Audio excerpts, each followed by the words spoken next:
नमस्कार, आप देख रहे हैं सबसे बड़ा अखाड़ा। आपके साथ मैं हूं शंकर दत्त पंत। चले शुरू करते हैं सबसे बड़ा अखाड़ा। देश भर में कोरोना का कहर लगातार बढ़ता जा रहा है। देश में गुरुवार को 3,32,730 कोरोना संक्रमित मिले हैं, जबकि 24 घंटे में 2,263 मरीजों की मौत भी हुई है। और इसी के बीच कई राज्यों में ऑक्सीजन की कमी है, तो कहीं अस्पतालों में मरीजों को बेड नहीं मिल पा रहे हैं। इन्हीं हालातों को देखते हुए प्रधानमंत्री मोदी ने खुद मोर्चा संभाला और ताबड़तोड़ बैठकें की। सुबह सबसे पहले प्रधानमंत्री ने अधिकारियों के साथ कोरोना पर मंथन किया। उसके बाद राज्यों के मुख्यमंत्रियों के साथ प्रधानमंत्री मोदी ने कोरोना के हालातों पर बैठक की। फिर प्रधानमंत्री ने ऑक्सीजन निर्माताओं के साथ चर्चा कर ऑक्सीजन सप्लाई को बढ़ाने की बात कही। प्रधानमंत्री मोदी ने जरूरी दवाइयों की ब्लैक मार्केटिंग पर जोर देते हुए राज्यों को सख्त होने के निर्देश दिए हैं। प्रधानमंत्री ने यह भी कहा कि हर राज्य को केंद्र से फुल सपोर्ट है। मुख्यमंत्रियों के साथ बैठक में जहां एक और दिल्ली के सीएम अरविंद केजरीवाल ने दिल्ली में ऑक्सीजन की भारी कमी बताई और ज्यादा से ज्यादा ऑक्सीजन उपलब्ध कराने का आग्रह किया, तो वहीं दूसरी ओर पंजाब के सीएम कैप्टन अमरिंदर सिंह ने भी पंजाब को ज्यादा से ज्यादा ऑक्सीजन देने की मांग की है।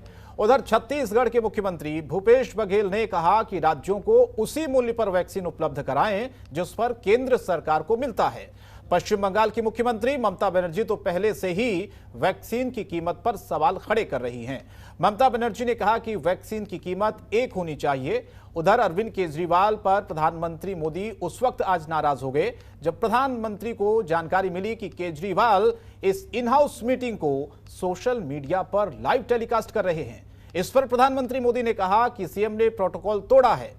हालांकि बाद में अरविंद केजरीवाल ने प्रधानमंत्री से माफी मांग ली थी, लेकिन यूपी के सीएम योगी आदित्यनाथ और मध्य प्रदेश के मुख्यमंत्री शिवराज सिंह चौहान ने केजरीवाल पर जोरदार हमला बोला। योगी आदित्यनाथ ने कहा कि केजरीवाल अपनी नाकामी छिपा रहे हैं। अब सवाल यह है कि जब कोरोना मरीजों को चाहिए ऑक्सीजन, तो क्यों लग रहा है सियासी इंजेक्शन।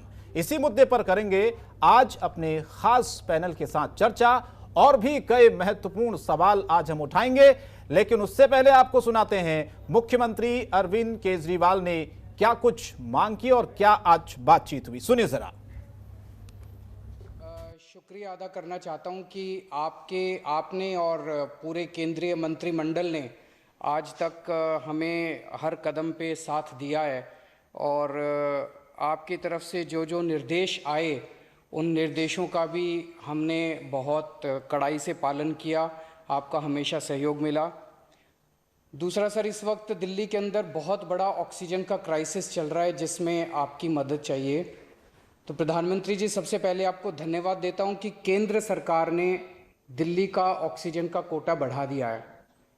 लेकिन सर, मैं आपसे हाथ जोड़ के प्रार्थना करता हूं कि इस बढ़े हुए ऑक्सीजन के कोटे को दिल्ली तक पहुंचाने में हमारी मदद करें। एक एस्टीमेट के हिसाब से दिल्ली को 700 टन ऑक्सीजन की ज़रूरत है। आपने हमारा कोटा 480 टन कर दिया, बहुत बहुत शुक्रिया। लेकिन पिछले 24 घंटों में इस बढ़ाए हुए 480 टन में से भी केवल 3.5 ऑक्सीजन का संकट शुरू हुआ है। और वहीं सीएम योगी ने ट्वीट कर लिखा, दिल्ली की आम आदमी पार्टी की सरकार अपनी नाकामियों को छिपाने के लिए दूसरे पर निराधार आरोप प्रत्यारोप लगाकर जनता का ध्यान भटकाना चाहती है। राजनीति का ये अभद्र और घटिया आचरण है, हम सब इसकी निंदा करते हैं। ये ट्वीट किया है उत्तर प्रदेश के मुख्यमंत्री योगी आदित्यनाथ ने।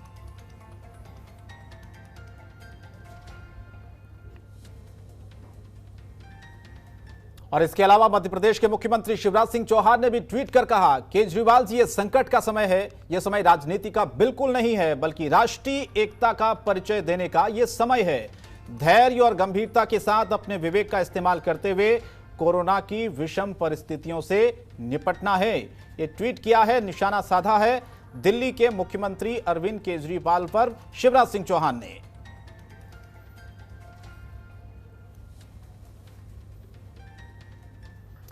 तो सियासत इस पर खूब हो रही है, लेकिन चर्चा की शुरुआत करें उससे पहले आज के कुछ सवालों आपको बता देते हैं। सबसे पहला सवाल आज का हमारा यह है कि कोरोना से है देश परेशान, क्या है सरकार का प्लान। लगातार परिस्थितियां खराब होती जा रही है, वो संभलेंगी कैसे, सरकार इस पर क्या एक्शन प्लान तैयार करेगी। दूसरा सवाल हमारा यह है कि एक्शन में है प्रधानमंत्री, क्या राजनीति कर रहे हैं राज्यों के मुख्यमंत्री, जिसको लेकर आज मुख्यमंत्री अरविंद केजरीवाल पर कई सवाल उठाए जा रहे हैं।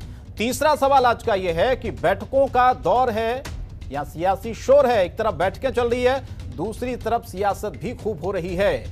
चौथा सवाल यह है कि ऑक्सीजन की महामारी है पूरे देश में और सांसों पर यह भारी पड़ रही है। आखिरी सवाल यह है कि हर राज्य को फुल सपोर्ट है, तो किसकी नियत में आखिर खोट है? ये सवाल 5 जिन पर आज 1 घंटे हम बहस करेंगे। हमारे साथ खास मेहमान इस वक्त जुड़ चुके हैं, परिचय आपका करवा देता हूं, इस चर्चा को आगे बढ़ाते हैं। नया बग्गा प्रवक्ता भारतीय जनता पार्टी से हमारे साथ इस वक्त सीधे जुड़े हुए, बहुत बहुत स्वागत है नया जी आपका। अतहर जैदी साहब प्रवक्ता हैं आम आदमी पार्टी के, आपका भी बहुत बहुत स्वागत है अतहर जैदी साहब। रिटायर विंग कमांडर अनुमा आचार्य प्रवक्ता कांग्रेस पार्टी से हमारे साथ इस वक्त जुड़ चुके हैं। आप तीनों मेहमानों का बहुत बहुत स्वागत करता हूं सबसे बड़े अखाड़ा में। सबसे पहले शुरुआत अतहर जैदी साहब आप ही से करता हूं, क्योंकि आज पूरा दिन जब मुख्यमंत्री अरविंद केजरीवाल ने प्रधानमंत्री से बातचीत की और ये इन हाउस मीटिंग थी, उसके बाद इस पर सवाल उठ रहे हैं। सवाल इसलिए उठ रहे हैं कि जो लाइव आपने किया इन हाउस मीटिंग को, उसके पीछे की नीयत साफ नजर नहीं आती है। आपके ऊपर ये आरोप लगते हैं, क्या जरूरत थी इस लाइव की?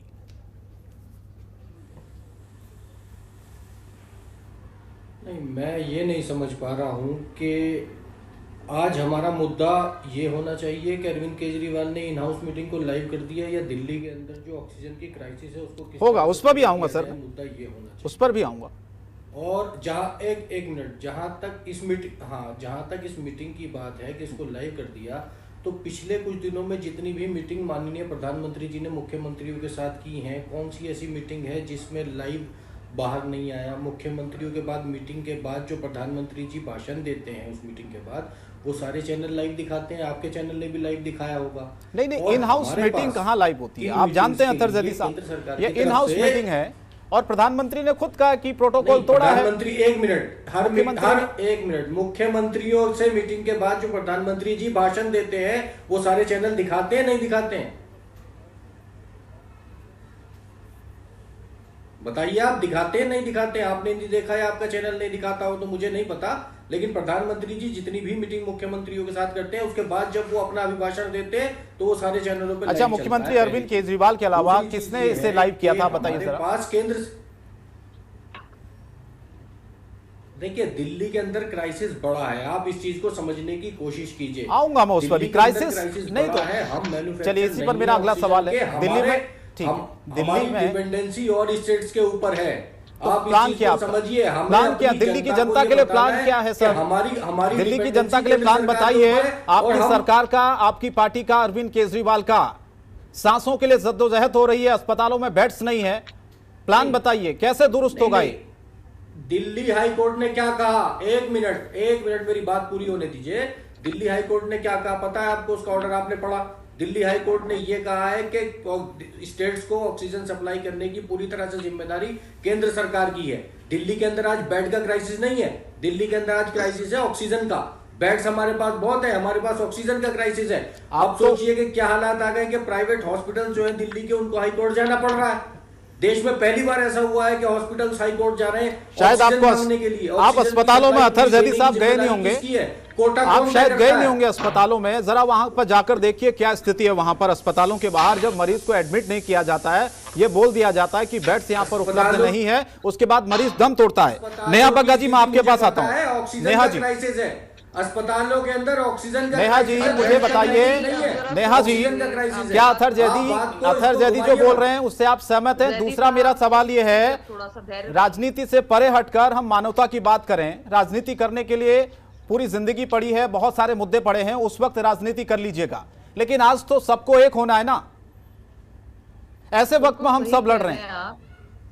शंकर जी, आप बिल्कुल सही कह रहे हैं। आज का जो कोरोना पैंडेमिक है, इससे कोई एक राज्य नहीं, हमारा देश और विश्व प्रभावित है। और इससे लड़ाई करने का एकमात्र अगर कोई रास्ता है तो वो एकजुट होकर जब हम एकत्रित होकर काम करेंगे उस पर तभी विजय पाई जा सकेगी। पर जिस तरीके से आज केजरीवाल जी ने प्रधानमंत्री जी के साथ जो सभी मुख्यमंत्रियों की बातचीत चल रही थी, इन हाउस बैठक को जो सार्वजनिक करने का काम किया है, मुझे लगता है ये उनकी राजनीति का न्यू लो है।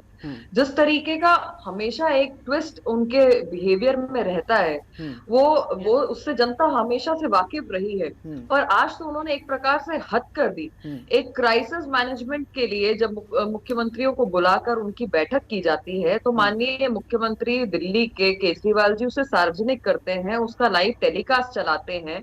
मेरा सवाल ये है कि अभी आज के समय में ये क्यों नहीं हो सकता था कि जो क्राइसिस की मैनेजमेंट की जो चर्चा चल रही थी उस पर आप चर्चा करते, आपकी तरफ से क्या तैयारी की जा रही है उसके बारे में बताते, क्या कमी आ रही है उसके बारे में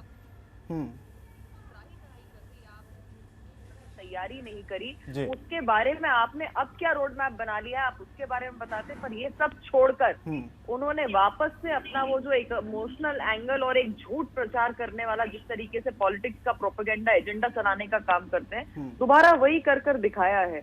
और देश की जनता वैसे बहुत माइन्यूटली देख रही है शंकर जी। कई मुद्दे आएंगे, कई मौके आएंगे।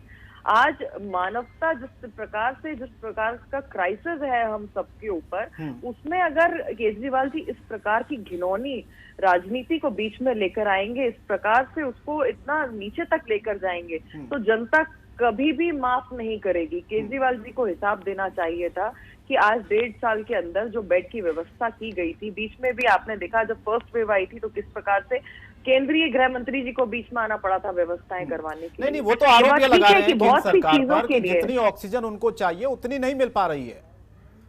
शंकर जी, आपने खुद उनकी बाइट सुनाई जिसमें वो कह रहे हैं कि 180 मैट्रिक टन से आज 400 मैट्रिक टन केंद्र सरकार ने ऑक्सीजन उनको उपलब्ध कराई है, लेकिन उसके बावजूद वो कहते हैं कि कमी है। आप हवाई जहाज से ऑक्सीजन मंगवा लीजिए, वो कोटा ही बढ़ाया उन पे। बिल्कुल ये हो रहा है, उनके कहने की बात नहीं है। यही तो उनका भ्रमित करने का एक तरीका है। अगर केजरीवाल जी को इतना भी नहीं पता कि केंद्र की सरकार ने फैसला ले लिया है, ऑलरेडी एयर के माध्यम से ऑक्सीजन उन राज्यों में भेजी जा रही है जहां पर अभी ऑक्सीजन की ज्यादा से ज्यादा कमी दिख रही है, क्राइसिस बहुत ज्यादा दिख रहा है। ऐसे 20 राज्यों को चिन्हित किया गया है। ये सब जानने के बावजूद ना स्ट्रैटेजी की बात करेंगे, ना क्या फैसिलिटी दे रहे हैं उसके बारे में बात करेंगे, सिर्फ एक गंदी ओछी राजनीति करेंगे। ठीक है, अनुमाचार्य जी, मैं आपको जोड़ना चाहता हूं इस डिबेट में। दोनों सवाल हैं। एक तो इस पर राजनीति क्यों हम लोग कर रहे हैं ऐसे वक्त में जब हम सबको एक साथ मिलना चाहिए, सभी राजनीतिक पार्टियों को, पूरे देश को, कम से कम इस महामारी को हम हरा पाएं। लेकिन हमारा सवाल वही था कि जिस तरह से अतहर जैदी साहब से भी मैंने सवाल पूछा, आज पूरे दिन ये मुद्दा छाया रहा कि जो इन हाउस मीटिंग थी उसको लाइव करने की जरूरत क्या थी।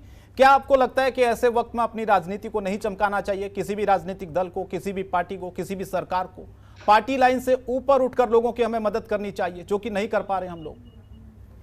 आपका जो सवाल है वो बिल्कुल, मतलब मेरी आवाज मुझे इको हो रही है इसलिए मैं जी बोलिए, आप आ रही आवाज जी। आपका सवाल बहुत आदर्शवादिता से भरा हुआ है, लेकिन यहाँ देखिए, ये आज के न्यूज़पेपर में खबर है कि दिल्ली हाईकोर्ट ने कहा कि देश को अभी भगवान चला रहे, ये सब जानते हैं। तो इस देश को, और दूसरे जो है सुप्रीम कोर्ट ने पूछा है कि राष्ट्रीय योजना क्या है, ये एक और न्यूज है। ठीक है, तो अब आप बताइए, जब राष्ट्रीय योजना की बात होनी चाहिए और उसमें सुप्रीम कोर्ट ने कहा है कि राष्ट्रीय योजना किस चीज की, कि ऑक्सीजन की आपूर्ति, आवश्यक दवाओं की आपूर्ति, टीकाकरण की प्रणाली और तरीके, और इस पर वो राष्ट्रीय योजना देखना चाहते हैं। आज की ये भी एक बड़ी खबर थी और इससे शायद हमारा ध्यान चला गया क्योंकि केंद्र सरकार ने इसमें वक्त मांग लिया है। जहां तक सवाल है प्रोटोकॉल की, मैं आर्म फोर्सेस से आती हूँ, प्रोटोकॉल मानती हूँ, लेकिन जब देश की बात हो तो ट्रांसपेरेंसी होना चाहिए। कोई बुराई नहीं है अगर उसे दिखा भी दिया गया, ऐसे कोई देश के विरोधी में तो बात हो नहीं रही थी, अगर दिखा भी दिया गया तो इतना बड़ा कोई पहाड़ नहीं पड़ा जिसके ऊपर बाकी मुख्यमंत्रियों को और जो बीजेपी शासित लोग हैं उनको बोलना पड़े। उनका पूरा ध्यान होना चाहिए इस वक्त इस आपदा से निपटने के लिए, जिसका उनके पास कोई भी योजना नहीं है। और मैं मध्य प्रदेश से आती हूँ, तो वहां के मुख्यमंत्री का तो मैंने ट्विटर पे देख के मुझे बड़ी हैरानी हुई कि जिस मुख्यमंत्री के यहाँ ऑक्सीजन की कमी से 12 लोग शहडोल में मृत्यु हो गई, 10 लोगों की भोपाल राजधानी में हो गई, 20 लोगों की सागर में हो गई, दमोह में मारामारी हो गई, आज जबलपुर में 4 मौतें हो गई। ऐसे मुख्यमंत्री का मुंह कैसे हो जाता है, खुल जाता है ऐसी बातें करने के लिए। कल ही हमने देखा कि जो उनके स्वास्थ्य मंत्री थे विश्वास सारंग, कह रहे थे आइनॉक्स का प्लांट 6 महीने पहले, और उसके बारे में शिवराज सिंह जी ने भी खूब बड़ी बड़ी बातें की थी। आज वहां क्या है, क्या प्लांट खुला? आइनॉक्स का प्लांट खुला? नहीं खुला। तो भारतीय जनता पार्टी को, मैं दूसरे किसी की हिमायत नहीं कर रही हूं, पर मैं इतना जरूर बोलूंगी कि भारतीय जनता पार्टी एक ऐसे सरकार है जिसके पास प्लानिंग कुछ नहीं है, सिर्फ बहुत कई गज की लंबी जुबान जरूर है। जैसे कि अभी उन्होंने बिहार में कहा था सबको मुफ्त में वैक्सीन देंगे, उसी तरह आज बंगाल में कह दिया सबको मुफ्त देंगे। नेहा जी दोनों सवालों के जवाब दीजिए। नेहा जी दोनों सवालों के जवाब दीजिए। एक तो अनुमा आचार्य जी ने सवाल उठाया कि अगर प्रोटोकॉल तोड़ भी दिया तो ऐसे महामारी के वक्त में हमें यह नहीं देखना चाहिए कि प्रोटोकॉल टूटा है, सबको एक साथ मिलकर आना है, इस पर ज्यादा जोर नहीं देना चाहिए। दूसरा, जो मुख्यमंत्री शिवराज सिंह चौहान ने अरविंद केजरीवाल पर पलटवार किया है, वो ये कह रही हैं कि अपने राज्यों को आप देखिए, सबसे पहले सवाल उठाने का वक्त नहीं है। वहां पर क्या स्थिति है मध्य प्रदेश में? मौतों का आंकड़ा खुद वो गिना रही हैं। देखिए शंकर जी, सबसे बड़ी बात है कि आज जिस पैंडेमिक से हम जूझ रहे हैं, अगर इस तूतू मैमे में रहेंगे तो जनता ऑलरेडी बहुत पीड़ा में, जो अपने किसी प्रियजन को खो रहा है वो इस तूतू मैमे में बिल्कुल इंटरेस्टेड नहीं है, जो अरुणा जी करना यहाँ पर चाहती हैं। अरुणा जी से सवाल सीधा सा था कि क्या प्रोटोकॉल का पालन होना चाहिए था या नहीं होना चाहिए था। अगर उन्हें लगता है कि इसमें कोई प्रोटोकॉल नहीं टूटा है, तो मैं तो पूछना चाहती हूँ कि कांग्रेस पार्टी की जब इन हाउस बैठकें होती हैं तो कितनी बैठकों को पूरी तरीके से सार्वजनिक किया जाता है। तो ये तो एक टास्क फोर्स की बैठक थी, मैनेजमेंट की बैठक थी, सभी मुख्यमंत्री प्रधानमंत्री से चर्चा कर रहे थे। और अगर आपको किसी चीज को लाइव करना भी था तो आप अनुमति ले लेते। आप प्रधानमंत्री कार्यालय से, पीएमओ से इसकी अनुमति आपने ले ली होती और आप उसको सार्वजनिक करते। अभी भी आपने कर दिया है, उसमें कोई बड़ी बात नहीं है। जनता आपके चाल चरित्र को पहले से भी देखती आई है, आज भी देख रही है ना। पहले की जो करतूतें हुई हैं उसको देखकर आज कोई आश्चर्य नहीं होता। और जिस तरीके से ये अपने आप को बार बार अरुणा जी मध्य प्रदेश का बताकर जिस प्रकार की घृणित राजनीति करना चाहती हैं, तो मैं बता दूं कि देखिए ये पूरे देश की हालत है। कांग्रेस की भी सरकार है छत्तीसगढ़ में, आपको पता है कि किसी व्यक्ति की मृत्यु हो जाती है दुर्भाग्यपूर्ण, उसे कचरे की गाड़ी में ढो के ले जाया जाता है। जिस प्रकार घटना है जिसमें विदिशा में एक शव जो है एक गाड़ी से निकल के गिरा है, वीडियो मौजूद है, जरा देखिए आंखें खोलकर। मेरे अपने शहर में घटना हुई है जहाँ की शिवराज सिंह अपनी नुमाइंदगी रखते हैं। देखना पड़ रहा है किस तरीके से उन्हें बिस्तर मुहैया नहीं किया जा रहा है। ये गृह जिले की बात बता रही हूँ मैं, मुख्यमंत्री जी के, भूपेश बघेल के गृह जिले के। आप राजनांदगांव की स्थिति देखिए, आप रायपुर की स्थिति देखिए। ये एक्सीडेंटल मृत्युओं की बात कर रही है। नासिक को भूल गई जहां पर अभी गैस का ऑक्सीजन का रिसाव हुआ। कल ये परसों की घटना थी नासिक की, कल की आप घटना भूल गई है जो देर रात जो बॉम्बे में हुआ है। एक कहावत कहा जाती है शंकर जी, इंग्लिश में कहावत है कि कंपैरिजन कैन नॉट बी, नहीं ये सब तो ठीक है, ये सब तो ठीक है नेहा जी, लेकिन सवाल ये उठ रहा है कि आपका प्लान क्या है? सबसे बड़ी बात ये है, कोरोना से निपटने के लिए प्लान क्या है? सबसे बड़ी बात यह है कि यहाँ पर सबसे पहले जब कोविड की बात हो तो हम एकजुट होकर अगर काम नहीं कर सकते तो कम से कम छीछा लदर ना करें, जनता की पीड़ा पे नमक छिड़कने का काम ना करें। अब मैं आपको बताती हूँ कि मध्य प्रदेश में जब 1-1.5 साल पहले कोविड आया था तो 50 मेट्रिक टन ऑक्सीजन हुआ करती थी, लगातार उसको बढ़ाया गया है। 1 अप्रैल को 180 मेट्रिक टन थी और आज की स्थिति ये है कि 30 अप्रैल तक हमारे पास 700 मेट्रिक टन होगी।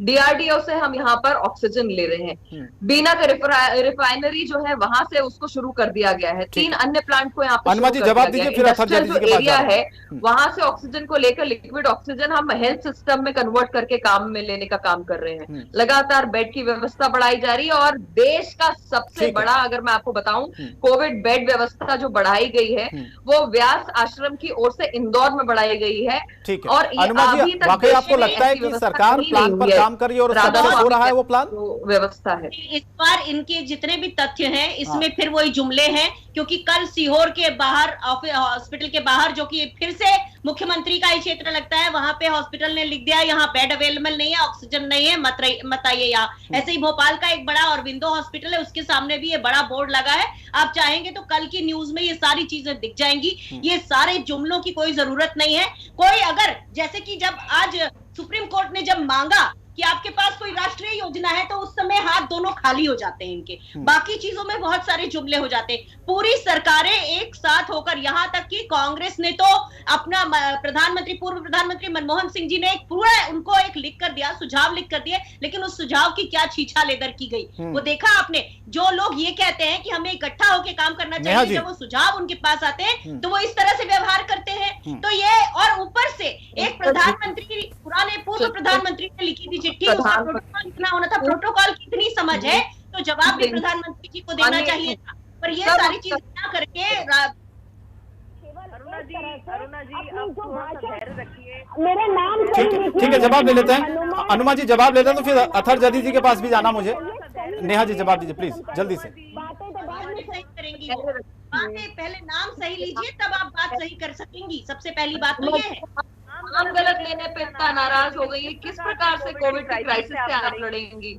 माफी चाहती हूँ, आपका नाम गलत आपके पास राष्ट्रीय योजना नहीं है, यही बताने की कोशिश कर रही हूँ कि राष्ट्रीय योजना पे बात कीजिए। यहाँ से वहाँ और घृणास्पद ऐसे सारे शब्दों का इस्तेमाल करने से बात में कोई दम नहीं आता। आपके में दम होना चाहिए। आप केंद्र सरकार है। अथर जैदी जी, अगर केंद्र सरकार से सवाल पूछा जा रहा है कि उनकी प्लानिंग क्या है कोविड से निपटने के लिए, लोग दिल्ली सरकार से भी सवाल पूछ रहे हैं कि आप लोगों की क्या तैयारी थी पिछले एक साल में, जो इतनी भयावह स्थिति दिल्ली की हो गई, लोगों को मरने के लिए छोड़ दिया गया।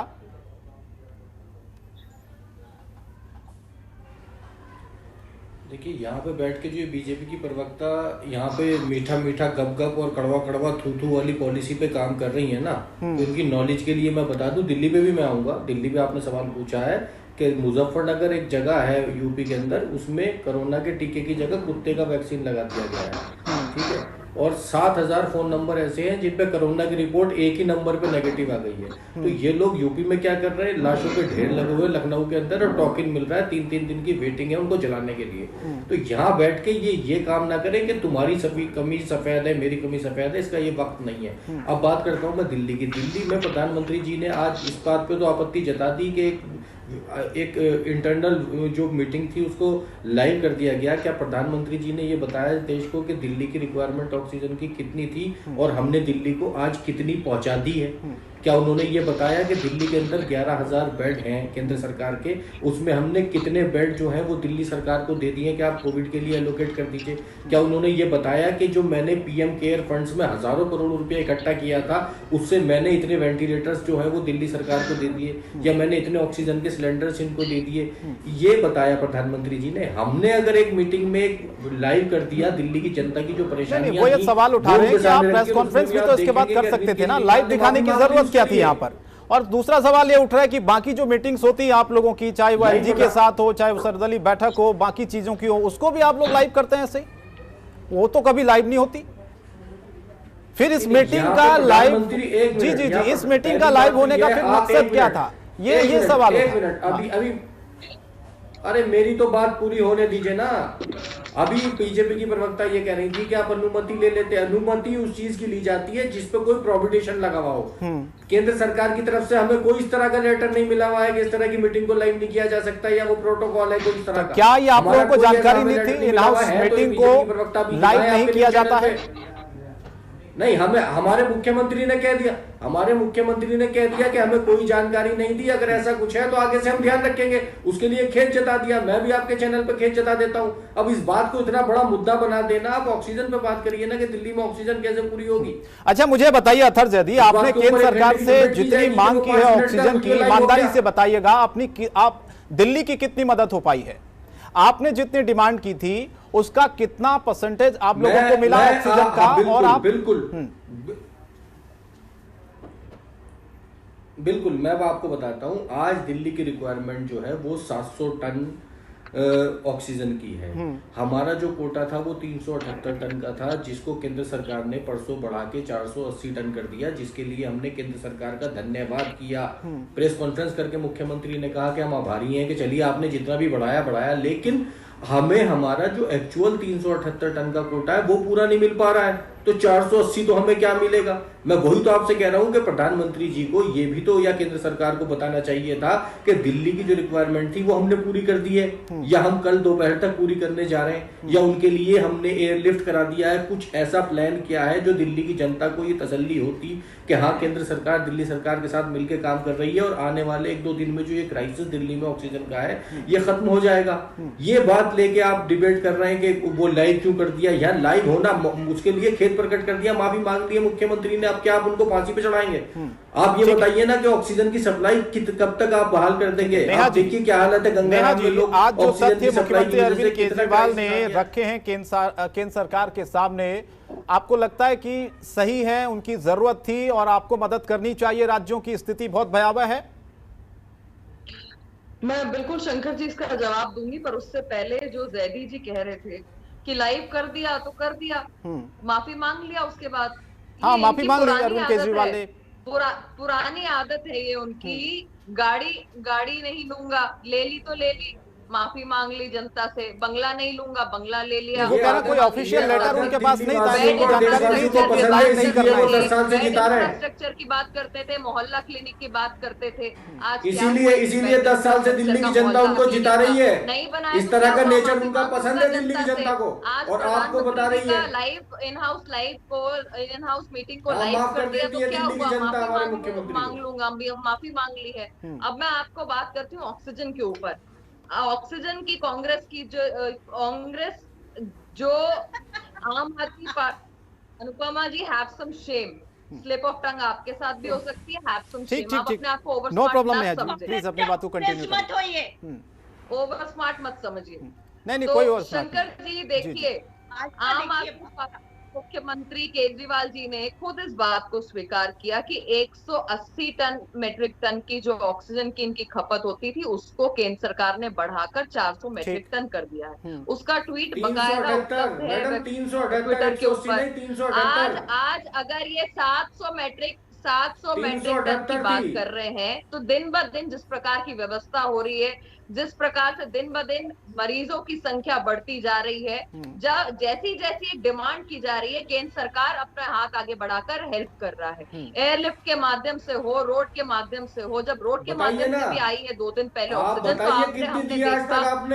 हमने देखा कि उसको एम्बुलेंस का दर्जा देके ग्रीन कॉरिडोर से तत्काल मंगवाया गया ताकि बीच में किसी प्रकार का विघ्न ना हो। तो ये इस प्रकार की घटिया राजनीति करने की आवश्यकता क्या है? फर्स्ट वेव में भी जब आप इस बात को पूरी तरीके से खरे नहीं उतर पाए जनता की उम्मीद पर, जिस आप केजरीवाल मॉडल की बात करते हैं, जिस आप हॉस्पिटल व्यवस्था की बात करते हैं, बेड व्यवस्था की बात करते हैं, जब आप उसमें फेल हो गए तो आप केंद्र सरकार के साथ ओछी राजनीति पे उतर आते हैं। एक तरफ आपके मुख्यमंत्री धन्यवाद देते हैं, दूसरी तरफ आपको हैंडल से केंद्र सरकार पर हमला किया जाता है।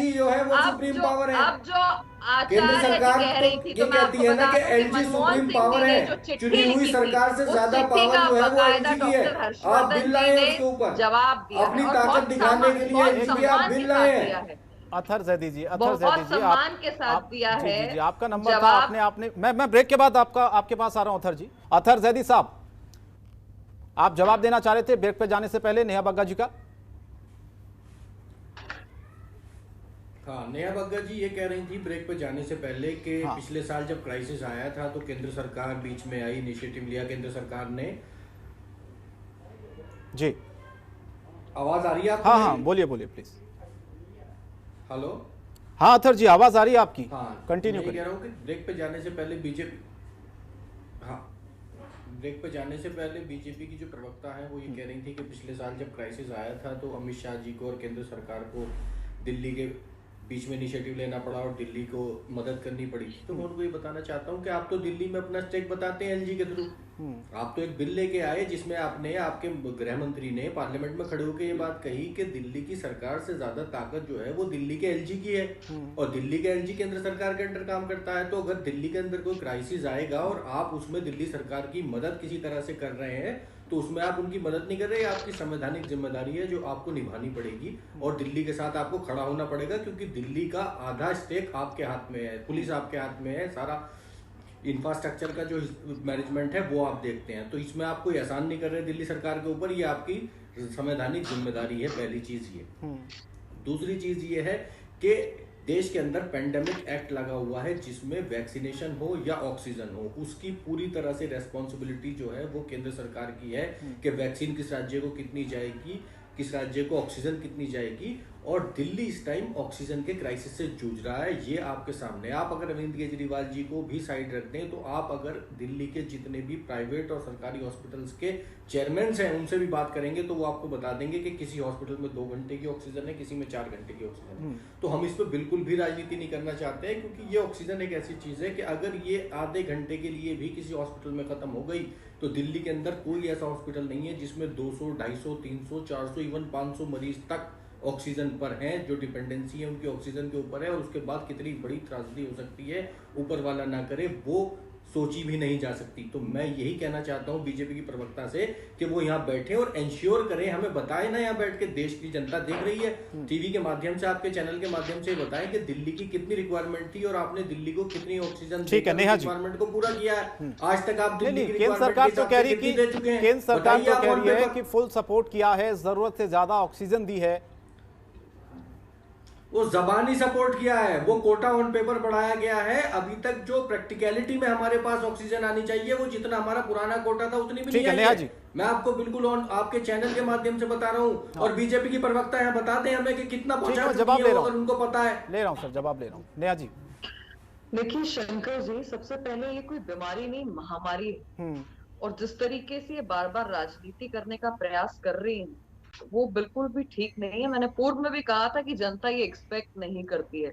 जिसने आपको चुन के भेजा है, जिनको आप केजरीवाल मॉडल दिखाते थे, कम से कम ये तो बता देते आप उस जनता को कि दिल्ली में जो 1800 बेड आपके पास हैं, उसमें से 10,000 बेड तो आपको केंद्र सरकार ने उपलब्ध कराए हैं। एमसीडी के 3200 बेड में से 200 बेड हमने उपलब्ध कराए हैं। तो अब ये सारी बात आप जनता को नहीं बताएंगे। पर विषय आज ये नहीं है, विषय ये है कि कोरोना के पैंडेमिक से अगर हमें जूझना है तो मिलजुल कर लड़ना होगा, और जब तक हम एकजुट होकर काम नहीं करेंगे, आप ये ओछी राजनीति करना बंद नहीं करेंगे, तब तक इसमें कुछ नहीं होना। मैंने ऑक्सीजन के बारे में भी आपको बता दिया कि ग्रीन कॉरिडोर के माध्यम से तत्काल ऑक्सीजन मंगाने का काम किया है। मैं बिल्कुल इस बात को जानती हूँ कि कई सारे हॉस्पिटल्स ने ये लगा दिया था कि हमारे पास 2 घंटे 4 घंटे की ऑक्सीजन उपलब्ध है, और ये बहुत गंभीर स्थिति थी, जिसे देखते हुए तत्काल उस पर निर्णय भी लिया गया और ऑक्सीजन मुहैया कराने का भी काम किया गया।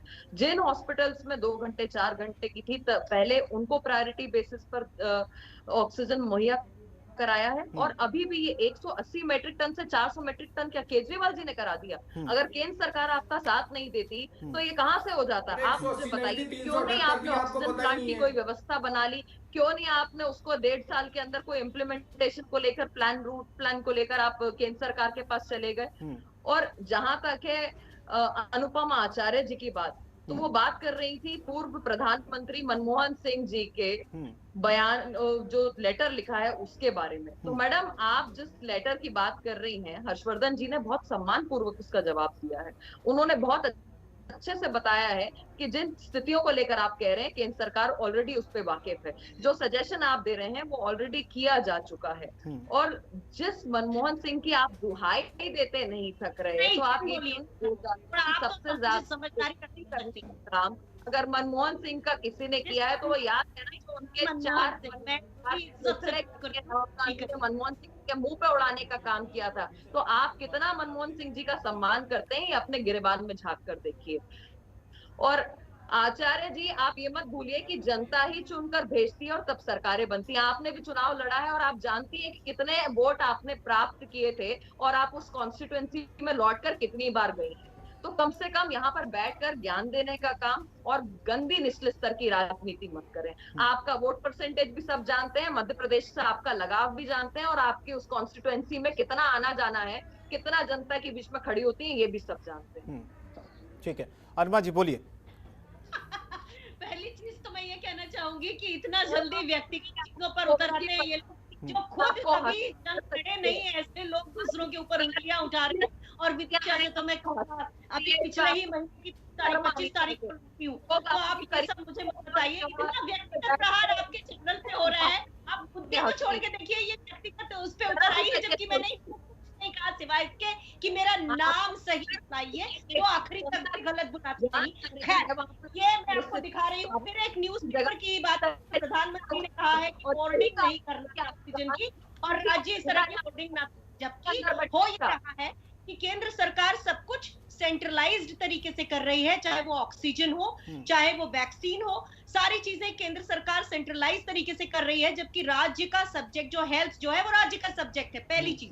दूसरी चीज, इनके मंत्रियों के पास, जैसे अभी सिंधिया के पास 10,000 रेमडेसिविर की इंजेक्शन मिले तो उन्होंने बांटे, तो ये लोग क्या समझ रहे हैं, डिसेंट्रलाइज, मतलब अपने अपने मिनिस्टर्स को, चूंकि उनका होल्डिंग सरकार तक है, पहुंच है, तो उनको दे देते हैं और वो अपने सरकार के से लोगों को बांट रहे हैं। क्या ये सही तरीका है? उससे पब्लिक बांटते हुए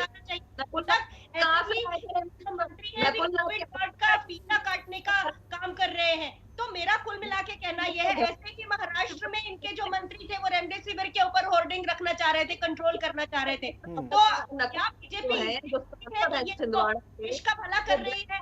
इनकी जो एक मंत्री है उन्होंने, ठीक है, अब जवाब ले लेते हैं अनुमा जी। मास्क बांटने के लिए फोटो खिंचाए, तो ये फोटो खिंचाने की राजनीति, ये श्रेय लेने की राजनीति, क्या इससे देश का भला होगा? ये तुच्छता पे ना उतरे तो बहुत बेहतर। नेहा जी, और फिर पर्सनल कटाक्ष पे ना आए तो बहुत अच्छा। नहीं, पर्सनल नहीं होना प्लीज। अनुमा जी और नेहा जी दोनों से रिक्वेस्ट है, मुद्दे पर आइए, तथ्यों पर बात करिए। बिल्कुल नेहा जी। हाँ शंकर जी, पर्सनल होने का सवाल ही नहीं उठता। मैंने कहा उनकी पर्सनल लाइफ के बारे में कुछ कहा है कि वो कब उठती हैं, कब क्या करती हैं, मैंने कोई पर्सनल बात नहीं करी। मैं ये कह रही हूँ कि एक प्रकार से यहाँ पर आरोप लगाने का काम कर रही हैं। पूर्व मुख्यमंत्री कमलनाथ के पुत्र जो सांसद हैं, उन्होंने ट्वीट किया है रेमडेसिविर बांटते हुए, अपने घर पे बना रहे हैं। ये ब्लैक मार्केटिंग नहीं है, ये एक दबाना नहीं है, ये जनता के हक को मारना नहीं है। ये डबल स्टैंडर्ड कब तक चलेगा कांग्रेस का? फोटो अपॉर्चुनिटी की बात कर रही है, नकुलनाथ क्या कर रहे थे, पीसी शर्मा क्या कर रहे थे? अच्छा नेहा जी, उस पर भी कुछ बोल दीजिए। जो भोपाल के हमीदिया अस्पताल से 800 से ज्यादा रेमडेसिविर चोरी हो गए थे, उसका क्या हुआ? सही बात है, 800 से ज्यादा, मैं बिल्कुल इस बात को स्वीकारती हूँ। आज जो पैंडेमिक का क्राइसिस है उसमें हमें कई तरीके की चुनौतियों का सामना करना पड़ रहा है। मैं बिल्कुल इस बात को स्वीकार नहीं कर रही कि बिल्कुल सब कुछ बहुत अच्छा चल रहा है, यहाँ पर कुछ बुरा नहीं है, यहाँ पर कुछ सुधार की आवश्यकता नहीं है। निश्चित ही हर दिन प्रतिदिन चुनौतियां सामने आ रही हैं। उन चुनौतियों को लड़ने के लिए सरकार भरसक प्रयास कर रही है।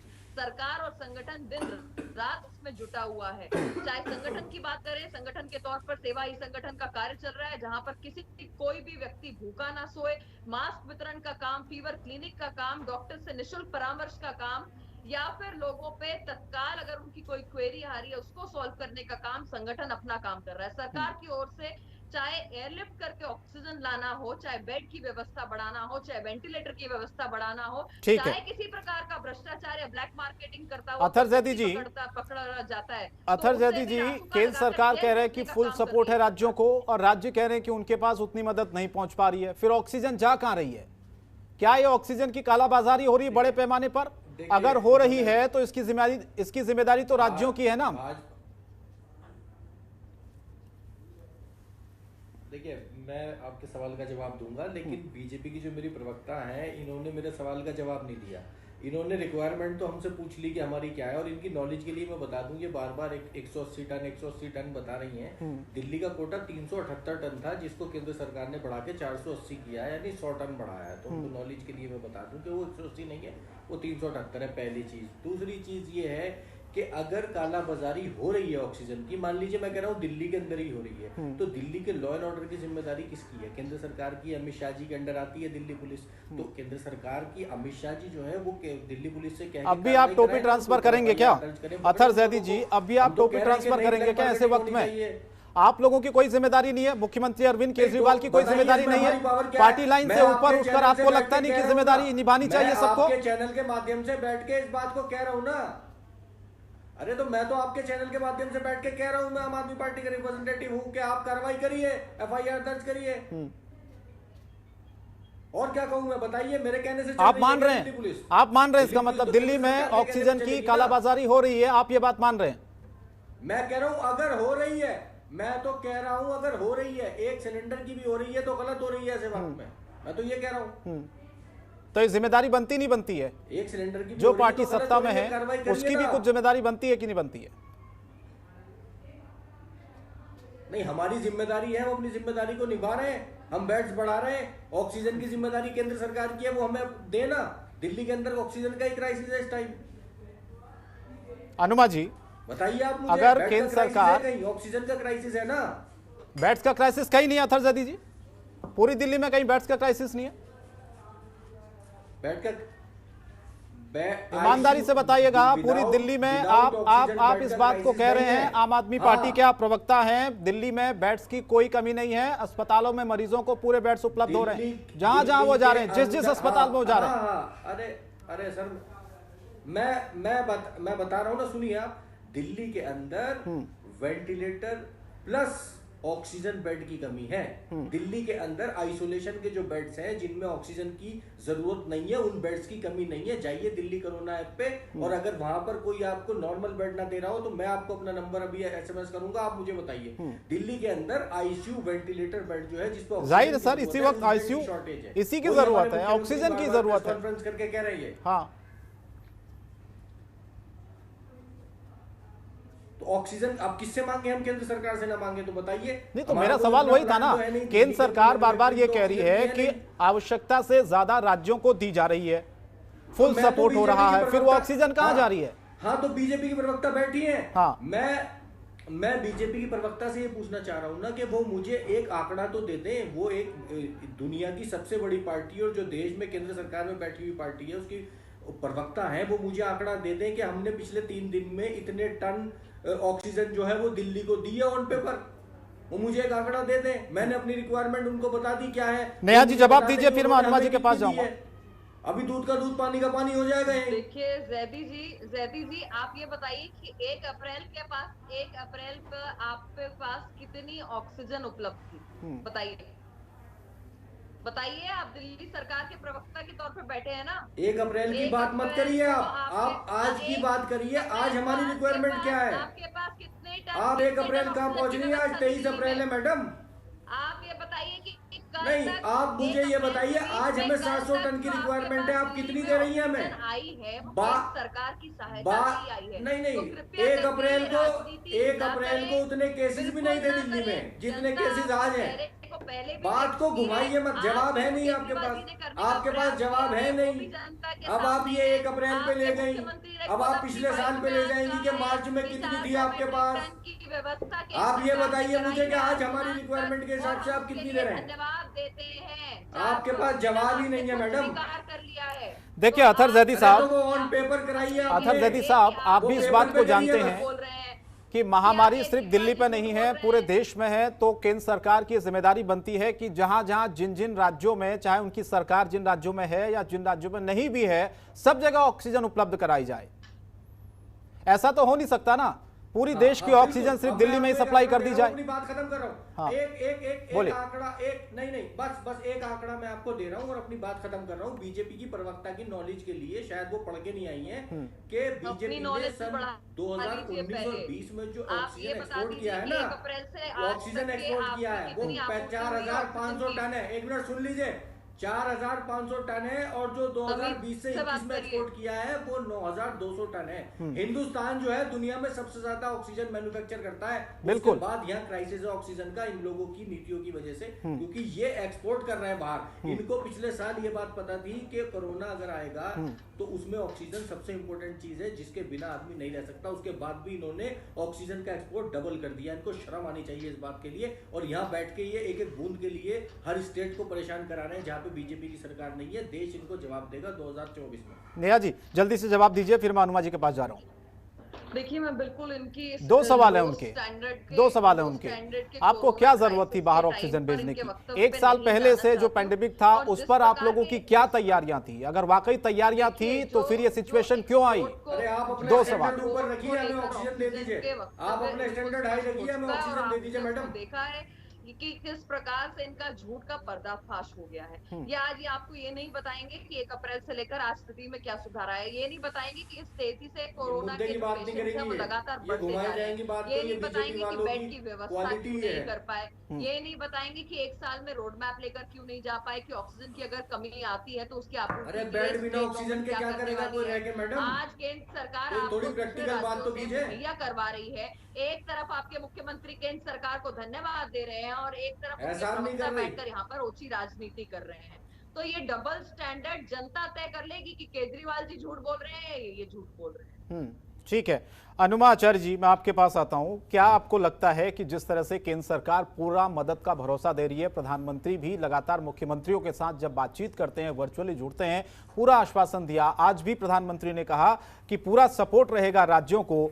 ऑक्सीजन की जहां तक बात है, महामारी की जहां तक बात है, आखिर वो ऑक्सीजन अगर आ रही है तो वो जा कहां रही है, वो गायब कहां हो जा रही है? फिर मरीज एक एक सांस के लिए इतनी जद्दोजहद क्यों कर रहा है?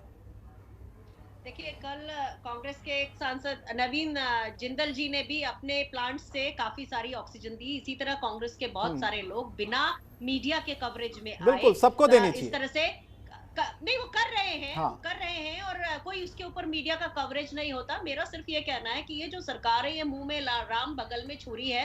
लोगों को जो प्रधानमंत्री ने सबके सामने जो भाषण दिया था वो ये था कि जो तुमसे बने वो कर लेना, हमसे कुछ नहीं बनेगा करते हुए।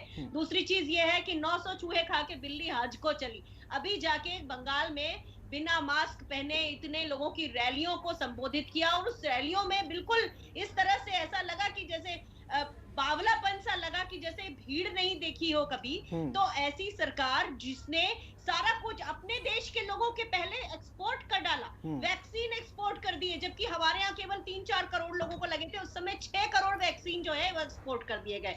उसके बाद 11 लाख रेमडेसिविर के इंजेक्शन एक्सपोर्ट कर दिए।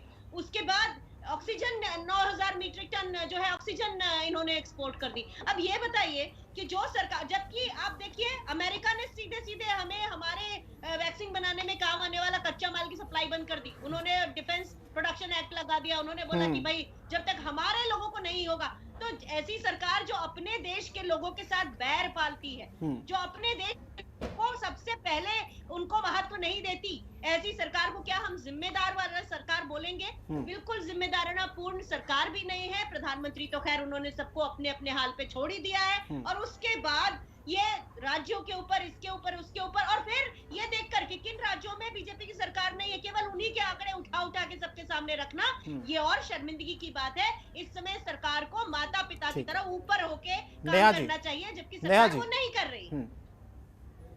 देखिए, ये बहुत कन्वीनियंटली डबल स्टैंडर्ड को अपनाते हैं कांग्रेस के लोग। जब पिछले साल लॉकडाउन लगा था तो कहते हैं कि ये स्टेट को क्यों नहीं की जिम्मेदारी दी गई कि वो तय कर लें कि लॉकडाउन लगाना है कि नहीं लगाना है। आज जब स्टेट पे जिम्मेदारी दे दी गई है तो कह रहे हैं कि स्टेट पर क्यों छोड़ दिया है। जहां पर वैक्सीन की बात आई तो छत्तीसगढ़ के स्वास्थ्य मंत्री ने 2 महीने तक वैक्सीनेशन को मंजूरी नहीं दी कोवैक्सीन के। वो कहते रहे। अच्छा, छत्तीसगढ़ का आपने जिक्र किया, इसी में एक सवाल मैं जोड़ देता हूं नेहा जी। छत्तीसगढ़ का जिक्र क्या आपने किया, जो छत्तीसगढ़ के मुख्यमंत्री हैं वो ये कह रहे हैं कि केंद्र सरकार को जिस मूल्य पर वैक्सीन मिलती है उसी मूल्य पर राज्यों को क्यों नहीं देते हैं? इस पर आप क्या कहेंगे?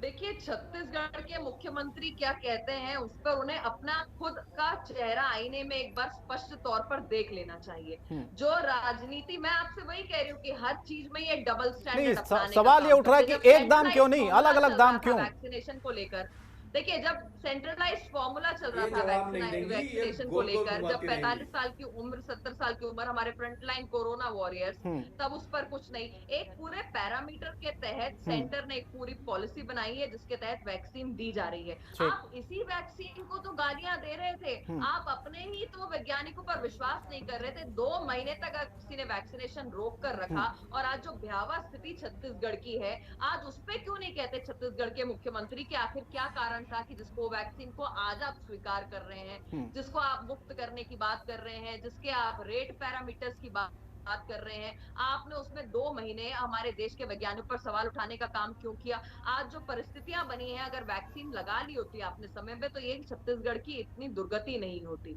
तो ये हर चीज में डबल स्टैंडर्ड कहां तक चलेगा? ठीक है, पिछली बार अनुमा जी जल्दी से मैं चाहूंगा रिस्पॉन्स करिए आप, वक्त बहुत कम है मेरे पास, संक्षेप में जवाब दीजिएगा जी। मुझे एक रत्ती सुनाई नहीं दिया आपका पूरा, मैं आपको बार बार इशारा कर रही थी, मैं बिल्कुल नहीं सुन पाई कि इन्होंने क्या बोला है। जो भी बोला होगा तो मैं समझ सकती हूँ कि उसका कोई मूल्य नहीं है, वो केवल एक तर्क पर दूसरा तर्क होगा, इसमें किसी देश की अतहर जैदी साहब आखिरी कमेंट चाहूंगा जाते जाते। चुनकर भेजती, आप तो खुद चुनाव लड़ चुकी है, मैंने पूर्व में भी बताया आपको। आखिरी कमेंट में यही देना चाहता हूँ कि मैं यही कहना चाहता हूँ कि केंद्र एक अभिभावक की तरह केंद्र राज्यों की मदद करे और जहाँ पर भी ऑक्सीजन की कमी है उस कमी को जल्द से जल्द पूरा करे, लोगों की जान के साथ राजनीति ना हो।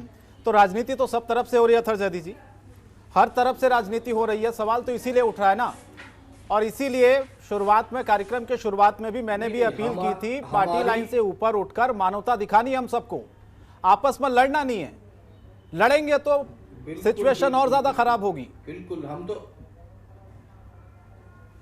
तो कह रहे हैं आप श्रेय ले लीजिए कि हमने ऑक्सीजन सप्लाई कराई है, आप पूरा श्रेय ले लीजिए, लेकिन ऑक्सीजन दे दीजिए। चले ठीक है, जी अनुमा जी कुछ कहना चाह रही है? जी, मैं ये कह रही हूँ, केंद्र सरकार जिस दिन परफॉर्म करने लगेगी उस दिन सारी प्रॉब्लम्स खत्म हो जाएंगी, एक प्रॉपर राष्ट्रीय योजना भी होगी। लेकिन राज्यों की भी तो जिम्मेदारी अनुमा जी है, राज्यों की भी तो जिम्मेदारी है। देखिए सुप्रीम कोर्ट, आप महाराष्ट्र का हाल देख लीजिए, छत्तीसगढ़ का हाल देख लीजिए, आप पंजाब में देख लीजिए, तमाम जगहों पर देखिए ना, अब स्थिति इतनी अच्छी तो नहीं कही जा सकती, पूरा ठीकरा केंद्र पर छोड़ना कहां तक सही है।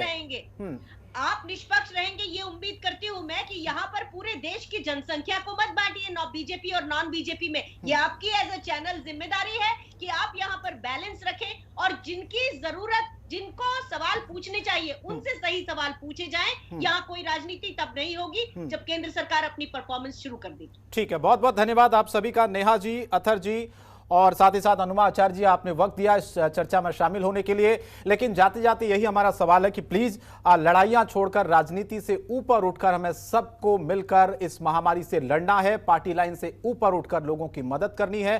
केंद्र और राज्य का मुद्दा बिल्कुल भी नहीं है, महामारी है, लड़कर सबको मिलकर इससे लड़ना है और इस महामारी से निजात भारत को दिलाना है। तभी हो पाएगा जब हम सब एक होंगे, लड़ना छोड़ेंगे, पार्टी लाइन से ऊपर उठकर सोचेंगे। फिलहाल आप तीनों का बहुत बहुत धन्यवाद इस चर्चा में शामिल होने के लिए। तो सबसे बड़ा अखाड़ा में आज के लिए इतना ही, लेकिन देश दुनिया की तमाम बड़ी खबरों के लिए आप बने रहिए जनतंत्र टीवी के साथ। नमस्कार। खबरों के निष्पक्ष विश्लेषण के लिए सब्सक्राइब करें Jantantra TV and press the bell icon. Never miss any update.